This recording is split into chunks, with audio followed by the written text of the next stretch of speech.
చాలామందికి మంగళవారం ఓ సెంటిమెంట్ ఉంటుంది. చాలా పనులు చేయరు ఆ రోజు. పెద్ద పెద్ద ఆసుపత్రుల్లో, ప్రభుత్వ ఆసుపత్రుల్లో మనం గమనించినట్టయితే ఆపరేషన్లు మంగళవారమే చేస్తారు. అప్పు తీర్చడానికి మంగళవారాన్న ఎన్నుకుంటారు. ఎందుకంటే శ్రీ గురుభ్యో నమః, శ్రీ మహాగణాధిపతయ నమః. నమస్కారం. చాలామందికి మంగళవారం ఓ సెంటిమెంట్ ఉంటుంది. చాలా పనులు చేయరు ఆ రోజు. ఎలాగా అంటే డబ్బు ఇవ్వరు, ఇంట్లోంచి ఏ వస్తువు బయటికి పంపడానికి ఇష్టం ఉండదు, ఊరెళ్ళరు, పిల్లల్ని ఇంకో చోటకి పంపించరు, ఏది మొదలు పెట్టరు. మంగళవారంతో వాళ్ళకి అలా ఉంటుంది. దీని వెనక లేదన్నా శాస్త్రీయత ఉందా అంటే మంగళవారానికి అధిపతి మంగళుడు అంటే కుజుడు. కుజుడు కొంచెం ఎరుపు రంగులో ఉంటాడు, కాస్త కోపం తాపం ఎక్కువ. ఆ తర్వాత అతనికి రక్తమే కదా, ఏదైనా సరే ఒకసారి చేసింది మళ్ళీ మళ్ళీ చేయడం అన్నది జరుగుతూ ఉంటుంది. అందువల్ల ఎవరికన్నా మనం డబ్బు ఇచ్చామంటే మళ్ళీ మళ్ళీ ఇస్తామేమో, మళ్ళీ ఇవ్వాల్సి వస్తుంది అన్నటువంటి ఉద్దేశంతో ఇవ్వరండి. అంతే తప్ప మరొక కారణం కాదు. అలాగే ఇంకొక మంగళవారానికి సంబంధించిన ప్రత్యేకత ఏమిటంటే మంగళవారం నాడు చాలామంది మగవాళ్ళు క్షవరం చేయించుకోరు.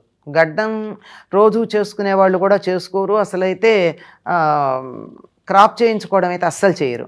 కారణం ఏమిటి అంటే కుజుడికి రక్తం మీద ఆధిపత్యం ఉంది.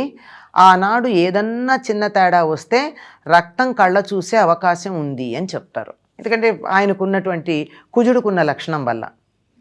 అందువల్ల రక్తంతో చేసే పనులు ఏమైనా ఉన్నాయనుకోండి, వాటిని మంగళవారం మొదలు పెట్టాలి.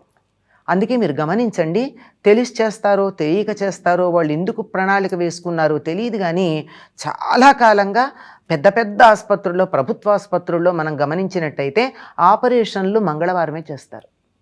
నేను కుతూహలం కొద్దీ అడిగాను, మంగళవారం ఎందుకు చేస్తారండి అంటే, ఆదివారం సెలవు కదండి, రిలాక్స్ అవుతారు, సోమవారం వచ్చి ఇంకా పనిలో పడరు, ఊపు రాదు, అందువల్ల మేము మంగళవారం చేస్తాము అని వాళ్ళు చెప్పారు.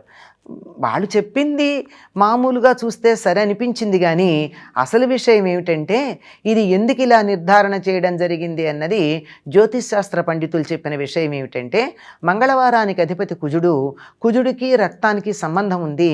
రక్తంతో చేసేటటువంటి పనులు ఏమైనా ఉన్నప్పుడు అవి మంగళవారం చేస్తే మంచిది.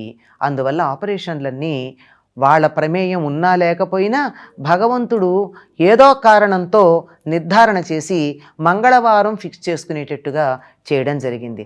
అలాగే దెబ్బలాటలకు వెళ్ళాలన్నా, యుద్ధాలు చేయాలన్నా, పోట్లాడాలన్నా వీటన్నిటికీ కూడా మంగళవారం చాలా మంచిదిట.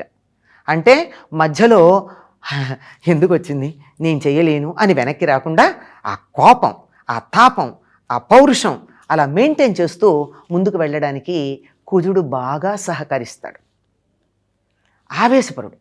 అందువల్ల ఈ ఆవేశం బాగా ఉండడానికి మంగళవారం సహకరిస్తుంది కనుక ఎవరితో అన్న పోట్లాట పెట్టుకుంటే మంగళవారం నాడు పెట్టుకోండి, బాగుంటుంది. ఎందుకంటే మనం చల్లగా చప్పగా జారుకోము. చక్కగా ప్రారంభించినప్పుడు ఎంత టెంపోలో ఉంటామో చిట్ట చివరి దాకా అదే టెంపో, వీలైతే కొంచెం ఎక్కువ టెంపోతో అవతల వాడితో యుద్ధం చేయడం జరుగుతుంది. అందువల్ల మంగళవారం అన్నది అన్నింటికీ పనికిరాదు అని చెప్పడానికి లేదు. ఒక్కొక్క గ్రహం ఒక్కొక్క పనికి సానుకూలంగా ఉంటుంది కనుక ఒక్కొక్క పనిని ఈ విధంగా చేసుకోవడానికి ఉపయోగపడుతూ ఉంటుంది.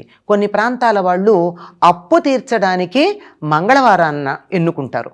ఎందుకంటే చాలా అప్పు ఉందనుకోండి, ఇవాళ వెళ్ళి మనం కొంచెం తీర్చాం, మళ్ళీ మళ్ళీ జరుగుతుంది కదా, అంచేత మళ్ళీ మంగళవారం నాటికల్లా మరికొంత అప్పు తీరుస్తాం, త్వరగా తీరుతుందిట. కొన్ని ప్రాంతాల్లో ఈ రకం ఉంటే అవకాశం ఉంది. ఎందుకంటే ప్రతిదాన్ని పట్టుకుని గట్టిగా రాచి రంపాన పెట్టే లక్షణం కదా, అంచేత అప్పు తీర్చడం అనే పని మొదలు పెడితే దాన్నే కొనసాగిస్తూ ఉంటాడు ఆయన. కనుక అప్పు తీర్చటాలు ఇటువంటి వాటికి మంగళవారం చాలా శుభప్రదమైనటువంటిది. మిగిలినటువంటి వాటికి ఈ దృష్టితో గనక మనం ఆలోచించినట్టయితే వెనక లేదన్నా కనీసం ఏదో ఒకటి, ఒక శాస్త్రీయమైన అంశం తోడున్నప్పుడు తప్పనిసరిగా ఆ సెంటిమెంట్ని మనం అనుసరించవలసి ఉంటుంది. లేకపోతే పక్కకు పెట్టేద్దాని నష్టం ఏమిటండి, మారుతున్న కాలాన్ని అనుసరించి అనేకమైన కొత్త విషయాలను చేర్చుకున్నప్పుడు పాత వాటిని పక్కకు పెట్టడంలో దోషం లేదు. స్వస్తి.